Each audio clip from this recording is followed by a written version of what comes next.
네, 안녕하세요. 반갑습니다. 10월 2일 오후 경기 분석 방송 시작해 보도록 하겠습니다. 자, 일단 오늘도 저희 방송 찾아주신 모든 형님들 다들 감사 인사 먼저 드릴 수 있도록 하겠습니다. 어서들 오시고요. 자, 오늘 오후 이제 일본 야구, 국내 야구 경기가 많지는 않은데 뭐 전체적인 데이터들이 나쁘지는 않습니다. 그래서 세 가지 경기 멘트 준비해 왔고요. 유튜브 형님들은 시작하기 전에 아직까지 뭐 구독이라든지 좋아요 안 하셨다. 구독, 좋아요 한 번씩만 조금 부탁드리면서 멘트 들어주시면 감사드릴 수 있도록 하겠습니다. 그리고 이제 유튜브에서도 멤버십이 오픈이 되어 있다 보니까 전체 경기에 대한 분석표라든지 아니면 주목할 만한 탑4에 대한 경기들 제가 매일매일 업로드를 해드리고 있기 때문에 참고하고 싶으신 분들께서는 많은 관심 또 참여해주시면 감사드릴 수 있도록 하겠습니다. 어쨌든 최근에 탑4에 대한 SKM 경기들 BGA님 웬만하면 추천 흐름대로 잘 감사합니다. 흘러가 주고 있기 때문에 커뮤니티 확인하셔도 이제 최근 흐름들 보실 수 있으니까요. 관심 좀 가져주시면 감사드릴 것 같고 자, 총 이제 세 가지 경기 멘트 들어가면서 마무리까지 진행해 보도록 할게요.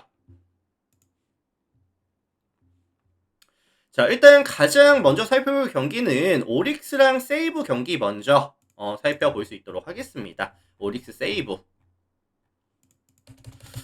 자, 이 매치업은 이제 다득점에 대한 선호도가 조금 높을 것 같아요. 다득점에 대한 선호도가 높을 것 같은 경기인데 일단 뭐 가장 큰 이유는 최근에 오릭스의 빠따가 되게 좋습니다. 빠따가 되게 괜찮고 세이브의 사실 실점에 대한 억제가 잘 안 되고 있거든요.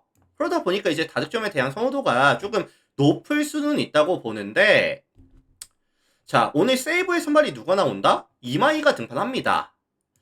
자, 153kg짜리 이제 페스볼에다가 뭐 슬라이더, 그다음에 이제 체인지업 스플릿까지 던져주면서 빠른 구속, 뭐 강한 구위, 무브먼트에 대해서 강점까지 있기 때문에 공략이 쉬운 투수는 절대 아니거든요.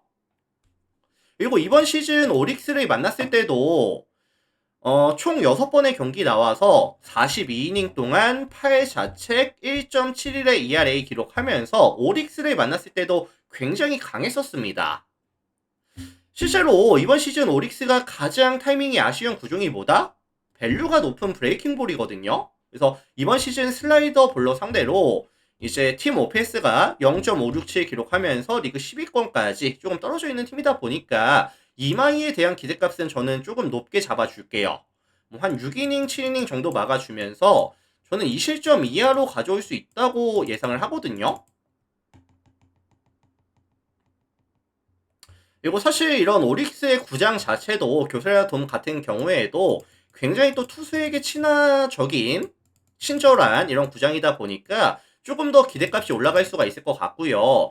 지금 이 이마이가 승리가 몇 개죠? 또 지금 승리가 9개다 보니까 이제 9승으로 마무리하는 거랑 10승으로 마무리하는 거랑 이 느낌 자체가 굉장히 많이 틀리거든요. 그래서 아마 동기부여적인 측면에 있어서도 아마 오늘 경기를 되게 열심히 가져갈 가능성이 높아 보인다. 라고 말씀을 전해드릴게요.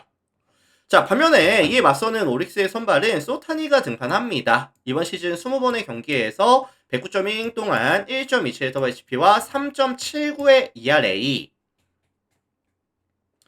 148kg짜리 페스볼에다가 싱커, 그 다음에 이제 슬라이더 이렇게 던져주는데 최근에 좀 아쉬운 게 뭐냐면은 정타에 대한 억제가 잘 안 되고 있거든요. 최근 5경기 20이닝 던져주는 동안에 14자책 6.3의 ERA, 2이닝 이팅도 안 되고 있고 안정감을 보여주지도 못하고 있는 구간이다 보니까 세이브도 사실 타선의 사이클이 최저점을 찍고 다시 올라가는 모습을 보여주고 있는 구간이라고 저는 보고 있거든요. 그리고 어제 이제 뭐 니시카와라든지 아니면 뭐 와타나베라든지 타점의 맛을 보고 왔기 때문에 저는 소타니에 대한 기대값보다는 이마이에 대한 기대값이 훨씬 더 높다라고 생각이 듭니다. 그리고 선발 싸움 구간에서 세이브가 마진을 남겨줄 수 있다라고 한다면은 순수 양 팀의 불펜 체급 차이도 분명히 존재한다고 보기 때문에 뭐 최근의 흐름도 많이 다르죠. 오릭스가 최근 5경기 20이닝 동안 4.95, 세이브가 최근 5경기 18.2이닝 동안 2.41. 그래서 요거는 사실 세이브의 뭐 플랜이라든지 아니면 뭐 역배 가능성이라든지 5.5 기준했을 때 다득점에 대한 가능성까지 말씀을 드리면서 이마이의 10승 가능성까지 같이 언급을 드려보도록 하겠습니다. 자, 그래서 요거 세이브 플랜, 그 다음에 역배 가능성, 그 다음에 5.5 오바 가능성, 그 다음에 이마이 10승 가능성, 요 정도 말씀드릴게요. 참고하시면 될 것 같습니다.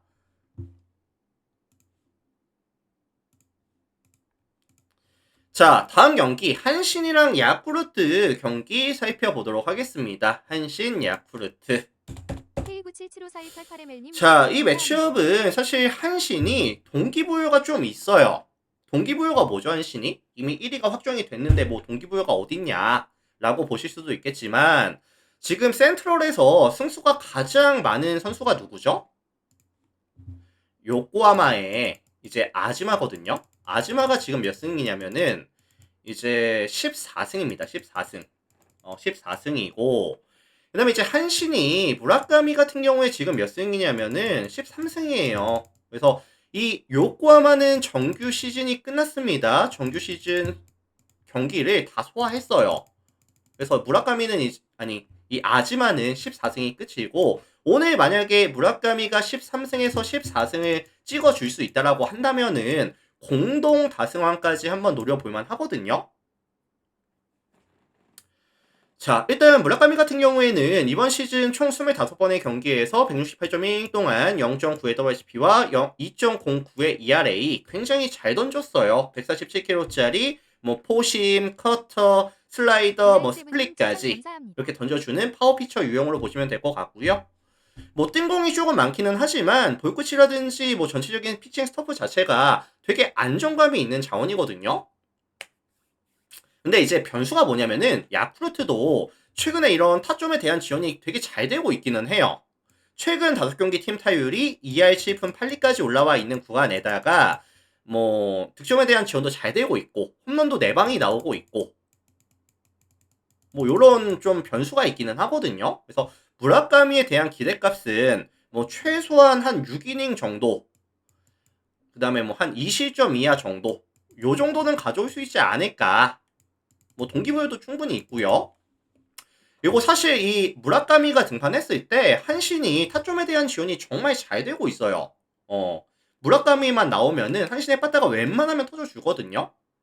자, 게다가 지금 야쿠르트의 선발은 이제 아오야키가 등판합니다. 아오야키, 코요. 이번 시즌 두 번의 경기에서 9이닝 동안 1.78의 WHP와 6의 ERA 기록하고 있는 상황인데 142km짜리 페스볼에다가 이제 투심, 커터, 슬라이더, 체인저까지 던져주면서 무빙볼을 주력으로 가져가면서 빠져나가는 공들에 대한 밸류가 높이 있을 때 강점을 보여줄 수 있거든요. 근데 지금 문제가 뭐냐면은 무빙볼도 되게 밋밋하게 들어가는 빈도수가 되게 많고요. 변화구에 대한 밸류도 많이 떨어지다 보니까 각이 떨어지다 보니까 경기력이 안 좋습니다. 명확하게. 그리고 이제 한신 같은 경우에도 좌타석에서 아오야기를 괴롭혀줄 수 있는 자원들이 누가 있냐면은 뭐 치카모토라든지 뭐 데로아키라든지 뭐 타쿠무라든지 이런 친구들 오늘 아마 타점을 조금 정립해 줄 수 있지 않을까 뭐 이런 느낌도 좀 들고요. 그리고 한신이 지금 연패 구간에 있기 때문에 분위기 반전도 한번 필요합니다. 이 타이밍에서. 그리고 사실 뭐 아오야기 이후에 이런 불펜 대결 구간 들어가서도 순수하게 체급 차이가 많이 나요. 뭐 불펜 방어율 1위 한신과 이제 9위 이제 야쿠르트의 맞대결 최근에 흐름도 많이 차이가 나고요. 야쿠르트는 최근 5경기 20이닝 동안 4.5의 ERA 많이 아쉽죠 사실. 그래서 요거는 아무래도 무라카미 다승왕이 좀 걸린 경기이다 보니까 공동 다승왕이 가능한 경기이다 보니까 한신이 무조건 이겨줄 가능성이 좀 높다고 봅니다. 뭐 무조건 이긴다는 모르겠지만 이기려고 노력은 할 거예요. 최소한. 그래서 종합해보면 뭐 한신 승이라든지 뭐 일방적인 경기 가능성이라든지 5.5 기준 했을 때 다득점에 대한 가능성까지 그리고 한신은 사실 좀 시간적인 여유도 있거든요. 뭐 2위, 3위 싸울 동안 이제 1이다 보니까 여유가 좀 있다 보니까 뭐 최대한 풀 전력 아마 발동도 가능할 겁니다. 한신승 뭐 일방적인 경기 가능성, 그 다음에 이제 5.5 기준 다득점에 대한 가능성까지 자 참고하시면 될 것 같아요. 한신승 일방적인 경기 가능성, 그 다음에 5.5 오버 가능성 자 참고하시고, 자 다음 경기 넘어가겠습니다. 국내 야구 살펴볼게요.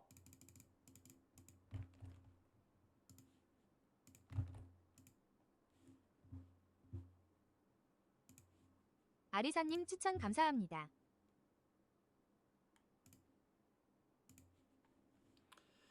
자, 기아랑 SSG 경기 살펴보도록 할 건데, 이 매치업은 사실 조금 심플하게 그냥 살펴보고 마무리하겠습니다.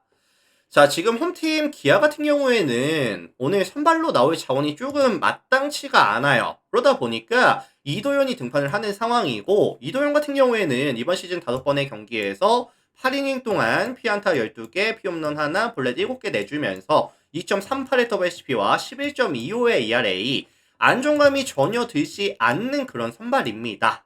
그렇다고 뭐 긴 이닝을 던져줄 수 있는 것도 아니고요. 좀 빠르게 불펜데이 가져간다고 보거든요. 그래서 사실 오늘 기아 같은 경우에는 안정감 있는 실점에 대한 억제가 잘 안 될 거예요. 실점을 조금 많이 내줄 가능성이 높아 보이고, 게다가 지금 기아 같은 경우에는 타선으로 승부를 가져가기에도 뭐 최근 5경기 평균 득점이 2득점에 그치는 데다가 뭐 팀 타율이 1할 7푼 5리까지 많이 떨어져 있는 구간이고, 실책이 지금 7개가 쏟아지고 있거든요. 최근 5경기에서만. 그래서 일단은 뭐 공격과 수비에서의 밸런스를 맞춰주기가 오늘 굉장히 어려울 겁니다. 일단은 실점에 대한 억제는 잘 안 될 가능성이 굉장히 높다고 봐요. 자, 반면에 지금 SSG 같은 경우에는 송영진이 등판합니다. 이번 시즌 20번의 경기에서 58.1 동안 1.71의 WHP와 5.86의 ERA. 이 친구도 지금 아쉬운 점이 뭐냐면은 홈과 원정에서의 기복이 되게 심하거든요. 원정에서 게임을 가져갔을 때 이번 시즌 18.1이닝을 먹어주면서 16자책 7.85의 ERA. 너무 안 좋았죠, 사실. 그리고 뭐 SSG가 야수들도 뭐 최종이라든지 뭐 LAD라든지 이런 핵심 코어들은 아마 휴식을 줄 가능성도 꽤나 높아 보이기는 해요. 그래서 결국에는 승패 예측 자체가 언오버 예측 자체가 조금 어려운 매치업이기는 한데, 그래도 뭐 SSG가 더 나은 화력을 보여줄 가능성이 높다라고 보고 있고요. 화력전이 베이스가 될 가능성이 높다라고 본다라고 한다면은 뭐 SSG 승리라든지 아니면 다득점에 대한 가능성까지 언급을 드려볼 수 있도록 하겠습니다. 뭐 참고하시면 될 것 같아요. 엔튠9411님 추천 감사합니다. 자, 그래서 요거는 이제 SSG 승리라든지 그 다음에 이제 뭐 다득점에 대한 가능성 뭐 요 정도 이제 참고하시면 될 것 같습니다. 세 가지 경기 뭐 심플하게 살펴봤죠. 자, 그래서 사실 오늘 경기들이 조금 많이 어렵고 안 좋으면은 제가 이제 휴방을 할까도 생각을 해봤는데, 생각보다 경기들이 뭐 나쁘지는 않은 것 같아요. 뭐 참고들 해보시면 좋을 것 같고. 자, 일단 유튜브로 보시는 분들 오늘도 많이들 또 이제 시청해 주셔서 감사드리고요. 나가시기 전에 구독, 좋아요 한 번씩만 눌러주시면 또 감사드릴 수 있도록 하겠습니다. 구독, 좋아요 한 번씩 눌러주시고, 그 다음에 지금 멤버십도 오픈이 되어 있기 때문에 전체 경기 분석표라든지 주목할 만한 탑4 경기들 체크하고 싶으신 분들 또 많이들 가입들 해주시면 감사드릴 수 있도록 하겠습니다. 자, 일단은 유튜브 먼저 인사드릴게요. 오늘도 많이들 봐주셔서 감사합니다.